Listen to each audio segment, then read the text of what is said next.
Welcome all. This is Anavadhya Rajesh, Assistant Professor, Department of Commerce, Self-Financing Afternoon. Today we are going to discuss about the term mutual funds.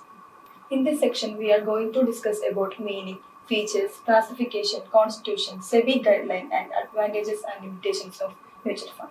First of all, we are going to take about the meaning of mutual funds. Mutual fund is a special type of investment in which it holds the savings of public and invests them in the most profitable capital assets. It's a type of financial intermediary. We provide financial advices to the investors by an issuer company. Next, we are dealing about features of mutual fund. First of all, mutual fund is organized in the form of trust, which means that mutual fund is registered under Indian Legislation Act 1980. And second one is it is a financial intermediary. We mentioned earlier it is a financial intermediary which acts between the investor and the issuer company. Next one is ownership is joint and proportional to the amount contributed by unit holders. Here, the mutual fund, the profit from the investment is divided among the unit holders in the proportion to the investment made by them. Next one is dealings in mutual fund are based on net asset value of investment.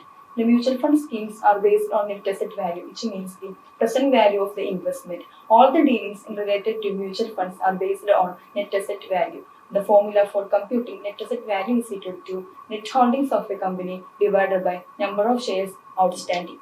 Next one is all dividends are paid out to the unit holder. We mentioned earlier that all the dividend from the investment are divided among the unit holders in the proportion to the investment made by them. Next is professionally qualified fund managers manage the fund of mutual fund. In mutual fund, the investment made by the investors are managed by professionally qualified management teams.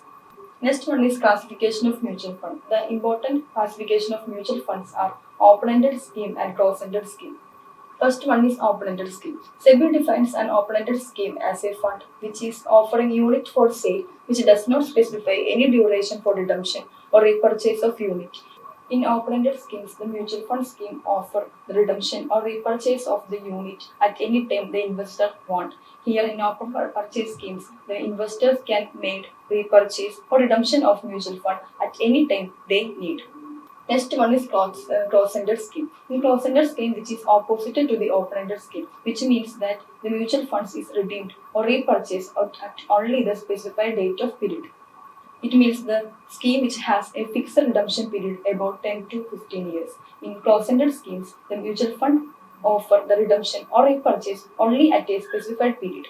Next one is constitution and management of mutual fund. Constitution and management of mutual fund means a pillar of authority. We support the mutual fund or authorize the mutual funds. First one is sponsor. Sponsor means the promoters of the mutual funds. They act as a promoter of a mutual fund and should be contributed 40% of net worth to the asset management company. And another important point is the sponsor should have a good financial track, good financial experiences, and should have 5-year experience in relevant financial services. Next one is trustee. Trustee means the major constitution of mutual fund. We act as a independent of members. And the person who holds property of mutual fund is termed as trustee. And trustee is act as a independent member who safeguard the interest of investors. Next one is asset management company. Asset management company is formed and registered under Companies Act 2013 and approved by SEBI for managing various fund schemes of mutual funds. AMC is formed and registered under Companies Act 2013 who act to support the mutual fund schemes and it should be contribute 40% of sponsors and should have the net worth of 10 crores. Next one is custodian. Custodian means a person who safeguard the property of the investors and he should be act as a clearing system on behalf of the clients. Next one is SEBI's guideline for mutual fund. The mutual fund which is promoted by the SEBI and SEBI's guideline is essential for continuing activities of mutual fund. First one is a mutual fund should be constituted in the form of trust. We mentioned earlier that mutual fund should be formed in the form of trust and it should be passed the Indian Registration Act 1980. And the scheme of mutual fund should be launched by asset management company after the approval of trustees. And investment under the mutual funds should not be exceed 5% in case of individual schemes. And in every closed-ended schemes should be listed on stock exchange. We mentioned earlier that in closed-ended schemes, the redemption and repurchase of the mutual fund is at on specified period. In almost cases, the specified period is 10 to 15 years. And the minimum amount should be raised in the closed-ended scheme is 20 crores and open-ended scheme is 15 crores.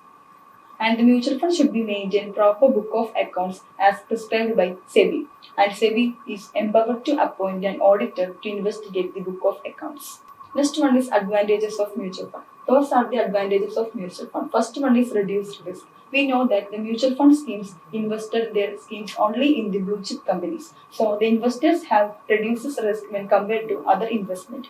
Next one is professionally management. The mutual fund provides professional qualified managers to advise the investors regarding various mutual fund schemes. Next one is diversification of portfolio. Diversification of portfolio is only possible to invest their investment in effective mutual fund schemes. So the investor can diversify his portfolio with low cost of investment with compared to other investment avenues. Next one is automatic reinvestment. In automatic reinvestment, the investors can reinvest their dividend or income to the mutual fund schemes as they wish. So the investor can reinvest their dividend or profit from the investment to those schemes itself, which promote their saving habit and investment. Next one is timing of investment.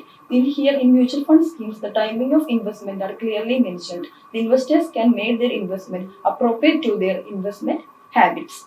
Next one is liquidity of investment. In majority of mutual fund schemes provide marketability and liquidity, which means that the investors can anytime redeem their shares except closed-ended schemes. The investors can redeem or repurchase their mutual fund scheme at any period they need. Next one is saving habit. The mutual fund always encourages the saving habit of investors and provides effective investment avenue for them. Next one is tax shelter. The investment or any profit or dividend which is arrived from the mutual fund is exempted under 18C of Income Tax Act 1961.